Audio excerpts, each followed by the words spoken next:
से कर भेद ज्ञान, आश्रव को दूर कर, बंध से संबंध 4 हो गए। कर सकूं कर्मों का, बद्ध कर्मों को धीरे धीरे निकाल कर 6, और सत्ता से कर सको कर्मों का क्षय। यूं भावों की भाषा में कहते गए, श्रद्धा की आंखों से तकते रहे। प्रभु माँ ने समझाया है, क्या समझाया है? पर के ग्रहण से पामरता, परम प्रभु की शरण से पावनता, और स्वयं के वरण से आती है। इसीलिए आया हूं आज आपकी शरण, पूरे हो ये 7। कौन तैयार है 7 वचन लेने के लिए? बताओ। हाँ, सब चुपचाप बैठे। ये 7 वचन ले लोगे तो मुक्ति नारी से वरण हो जाएगा। हाँ, वो संबंध हो जाएगा मुक्ति नारी से, जिसका संबंध होने के बाद में भी कभी वियोग नहीं होता अनंत काल तक, और अनंत अव्याभात सुख का वह भागी होता है। धन्य है ऐसे महान आत्माएं। जो ही दर्शन कर मुड़े, देखी मित्रों की टोली, पकड़ हाथ यूं बोली, चलो चलो सर्कस आया है, आएगा बड़ा मजा, चलो। तुम्हारा मन किसमें खोया है? पूछते हैं उनके साथी, तुम्हारा मन किसमें खोया है? अनुत्तर ही, यानी बिना उत्तर दिए ही चल दिए साथियों के साथ सर्कस में। तार पर चलना बहुत पसंद आया। तार पर जो चल रही थी, वहां पर चल रहा था एक व्यक्ति, वो बहुत पसंद आया, मन विचारों से भर आया। इस पर दौड़ा भी तो जा सकता है, गर हो सावधानी, संतुलित हो मन, करे नहीं मनमानी। तो तार के बिना भी चला जा सकता है, जो चलते हैं। रिद्धिधर हमेशा आगे आगे का सोचने वाले थे विद्याधर।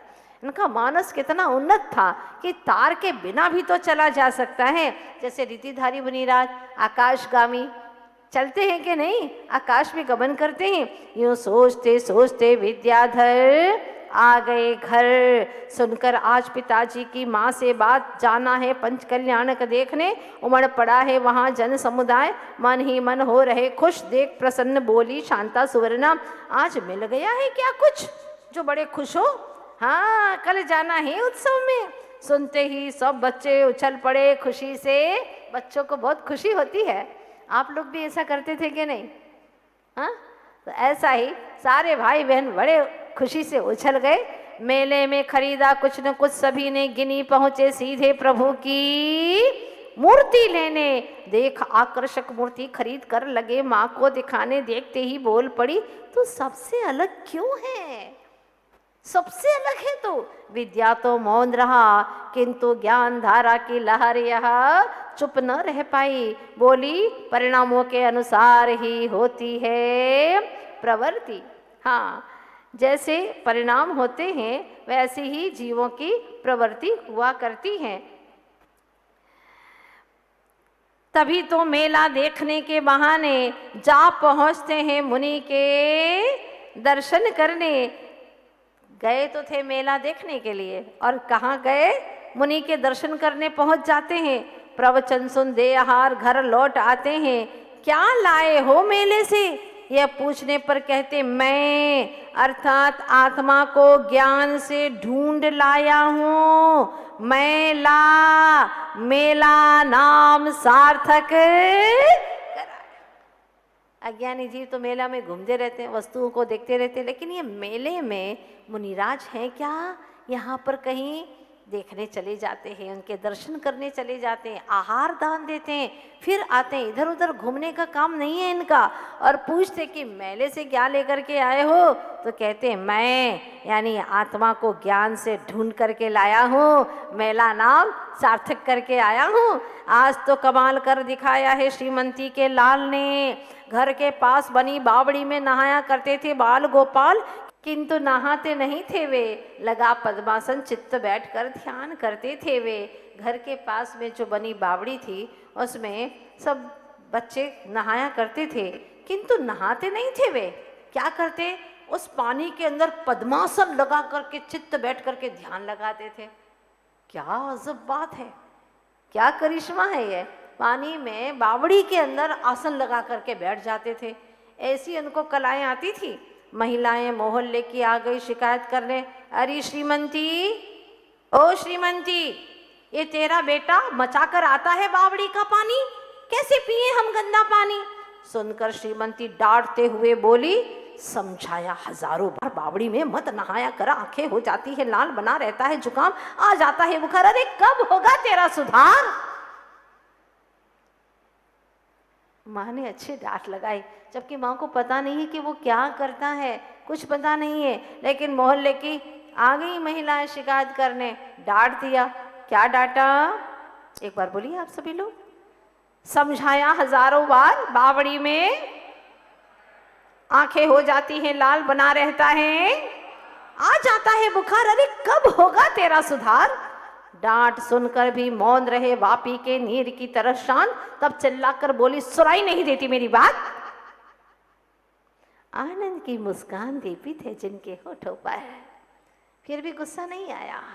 माँ ने डांटा, फटकारा, फिर भी आनंद की मुस्कान दीपित है जिनके होठों पर। ऐसे खोलकर अरुण अधर बोले मृदुल कंठ से, मैं पानी नहीं मचाता हूँ माँ, मैं पानी नहीं मचाता हूँ, मैं तो ध्यान लगाता हूँ माँ। सुन सरल मृदुवाणी हो गई माँ, पानी पानी।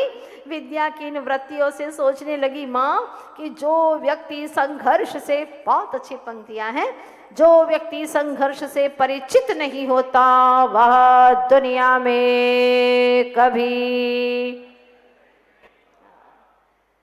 जो व्यक्ति संघर्षों से कभी परिचित नहीं होता ना, वो कभी भी दुनिया में चर्चित नहीं होता। आप देखना, जितने भी चर्चित महापुरुष हैं वो सब कहीं ना कहीं संघर्षों से परिचित हैं, उन्होंने संघर्ष सहन किए हैं।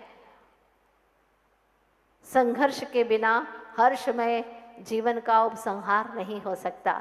मूक माटी महाकाव्य में आचार्य भगवान सुनाने वाले हैं। तभी यकायक रोने लगे, बहुत सुंदर प्रसंग है, सुनिएगा। तभी यकायक रोने लगे 2.5 साल के शांतिनाथ, पल्लू पकड़ माँ का, लाख समझाने पर भी चुप नहीं हो रहे। कौन? शांतिनाथ जी, मतलब वर्तमान के कौन? पूज्य श्री समय सागर जी महाराज। देख विद्या को बोली, माँ ये काम नहीं करने दे रहा मुझे, पीलू ले जाओ, शांत करो इसे। घर पे कहती है ना माँ बड़े भाई को, जाओ ये छोटे को चुप करो, काम ही नहीं करने दे रहा है। तभी द्वार पर लाकर, देखो कितने अच्छे से बैठे हैं, तभी द्वार पर लाकर सिर पर हाथ रख प्यार से सहलाने लगे, बड़ों की भांति समझाने लगे। कैसे समझाते थे, जरा अपने बच्चों को शिक्षा दीजिएगा ऐसे कि कैसे समझाया जाता है बच्चों को। क्या कहते हैं, रोना अच्छी बात नहीं, इससे पाप लगता है, क्यों माँ को परेशान करता है। तुम्हारे हृदय में 3 रत्न हैं, 3, सम्यक दर्शन, ज्ञान, चारित्र, इसे कहते हैं रत्नत्रय। बोलो शांति, बोलो, आप भी बोलो। रोना बंद कर तत्काल तुतलाती भाषा में दोहराने लगे, रोते रोते हंसने लगे, ताली बजाकर खेलने लगे। वाह वाह विद्या, तेरे ज्ञान का कमाल, रोते हुए को कर दिया तूने शांत। यदि कोई होता, अहमदाबाद वाली माताओं, आपका बालक होता तो कहता, क्या कहता, दिख दिख कौआ आया, कुत्ता आया, चिड़िया आई, गाय आई, किंतु तुमने तो रत्नत्रय की बात कही, यह कोई सामान्य बात नहीं।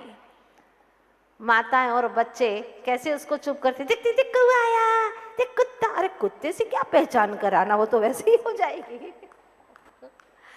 हाँ, गधों से पहचान कराते हैं, देख डंकी आया, डंकी आया, देख मंकी आया। अब डंकी मंकी से ही पहचान कराते हैं उसकी शुरुआत से, और वो जिंदगी भर वैसी प्रवृत्ति सीखेगा जिसकी पहचान आपने कराई है। लेकिन यहाँ बालक विद्याधर अपने छोटे भाई को रत्नत्रय की पहचान कराते हैं, फलतः वही संस्कार उजागर होते हैं। और एक दिन बालक शांतिनाथ स्वयं रत्नत्रय को धारण करके मुनिवर समय सागर जी महाराज बन जाते हैं। धन्य है, ये होते हैं संस्कार, है ना। पढ़ने लायक ऐसी छोटी छोटी बातें जो हमारे जहन में बैठ जाती हैं। एक बार अच्छे से गा करके बताइए, आप अपने बच्चों को क्या सिखाती हैं, किसकी पहचान कराती हैं? कभी आत्मा परमात्मा की पहचान कराई, आत्मा के गुणों की पहचान कराई? नहीं कराई, क्योंकि आपके भीतर में वो भाव ही नहीं आते। क्या पहचान कराई? जरा जोर से बोल के बताइए। कौआ आया, जोर से बोलो। पहले भी बोलते थे तो अभी बोलने में क्या दिक्कत है आपको? बोलो, कौआ आया, चिड़िया आई, किंतु तुमने रत्नत्रय की बात कही, यह कोई सामान्य विशेष बात है। वर्ष भर की प्रतीक्षा के बाद शरद पूनम का दिन आया है। आज आने ही वाली है शरद पूर्णिमा की वह रात और वह प्यारा सा दिन। बहुत प्रसन्न है विद्या, साथ ही शांतिनाथ, दोनों का जन्म दिवस है। शांतिनाथ जी का भी जन्म दिवस उसी दिन है, बालक विद्याधर का भी। बहुत दिन पूर्व ही सोच लिया था माँ ने, क्या कि इनकी बर्थडे मनाएंगे, केक काटेंगे, मोमबत्ती जलाएंगे, बुझाएंगे। ये बोलो नहीं, बच्चों को टॉफी बांटेंगे, नहीं नहीं नहीं नहीं नहीं, ये तो हमारी जिन संस्कृति से बिल्कुल विपरीत चीजें हैं। स्वयं का जीवन बिगाड़ना और औरों को भी पतन के गर्त में डालना है। तो माँ ने सोच लिया था अष्ट प्रातिहार्य रखना है मंदिर में। अनंतनाथ भी चल दिए, साथ में पूजा का थाल लिए, हाथ में चले माता पिता आगे आगे, साथ ही तीनों भाई भी कर प्रभु का दर्शन। अष्टद्रव्य से प्रभु का अर्चन अपने हाथों से लगाया माँ ने तीनों के उत्तमांग पर। ये होता है संस्कार। बर्थडे है ना, चलो बच्चों के बर्थडे पर अष्ट प्रातिहार्य जिनालय में रखवाएंगे, शुद्ध रजत के। ये संस्कार बनते हैं, बच्चों को हमेशा याद रहता है कि हमने अपने बर्थडे पर क्या काम किया था। और माता पिता जब छत्र वगैरह रखवाते हैं तो बच्चों को हमेशा याद रहता है, देखो ये छत्र हमारी बर्थडे पर भगवान के मस्तक पर रखा था। कितना संस्कार होता और क्या भावनाएं शुद्ध होती हैं।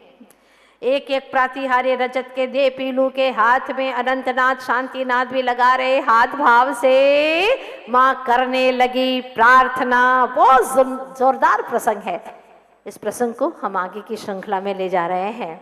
अष्ट प्रातिहार्य को किन भावनाओं से मंदिर में भेंट करना चाहिए, बहुत ही महत्वपूर्ण चीज है। एक बालक ने जब अपनी पहली नौकरी की पहली जैसे ही तनख्वाह आई, पेमेंट आया, उसने मुझसे कहा माता जी मैं इसको मंदिर जी में देना चाहता हूँ, बस प्रभु की भक्ति हमेशा करता रहूँ, इसके लिए मुझे आप आज्ञा दीजिए, क्या करूँ? मैंने उससे कहा कि भगवान के मस्तक पर बहुत छोटा सा है छत्र, तुम अगर चाहते हो, भावना है तुम्हारी, तुमने मुझसे कहा है तो 3 छत्र लगा दो भगवान के मस्तक पर। और उस बालक ने बहुत सुंदर 3 चांदी के छत्र बनवा, अच्छे बड़े बड़े, और भगवान के मस्तक पर लगा दिए।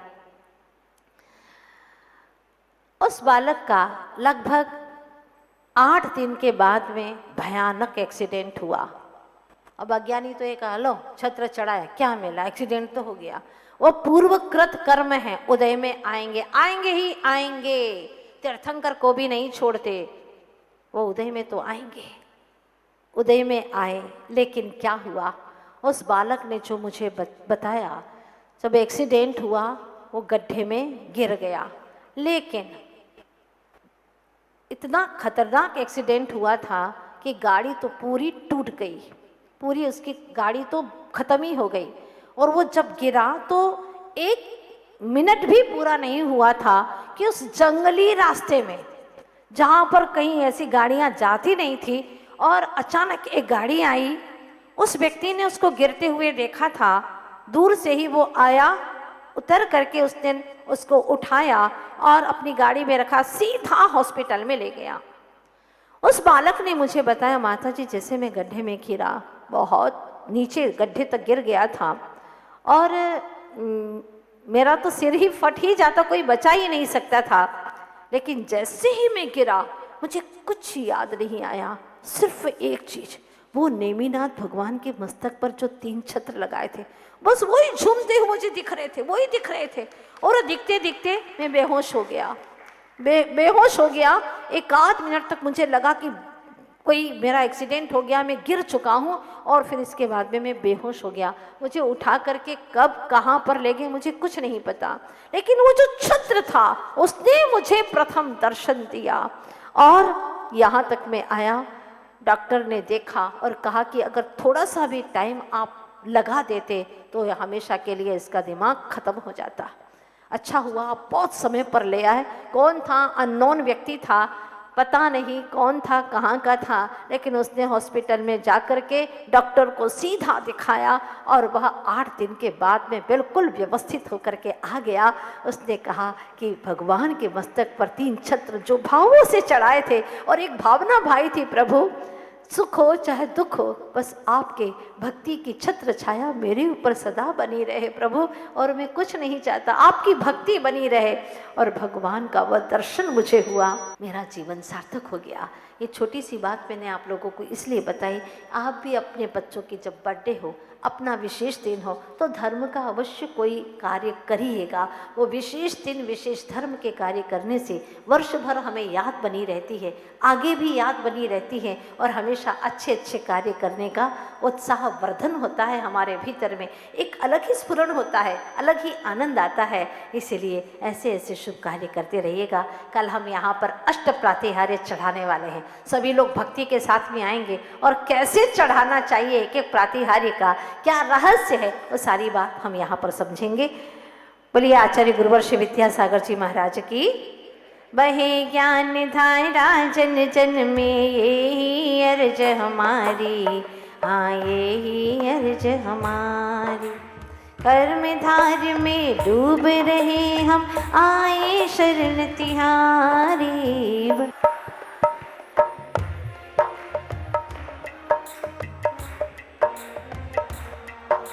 सम्यक बीज वपन कर, सरित पद पर गुरु ने, निजानंद फल चखने का शुभ लक्ष्य रहा सुखकारी।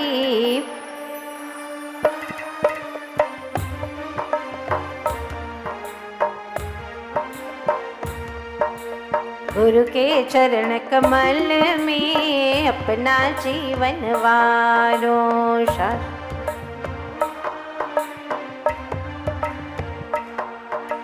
कृपा पात्र कई भक्त आपके, पे मेरी बारी।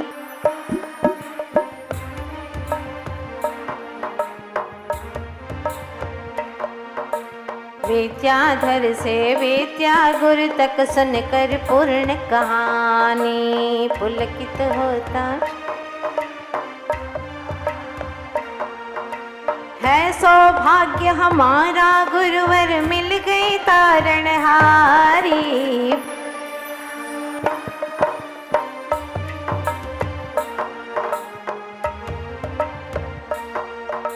श्री 2400 तीर्थंकर भगवान की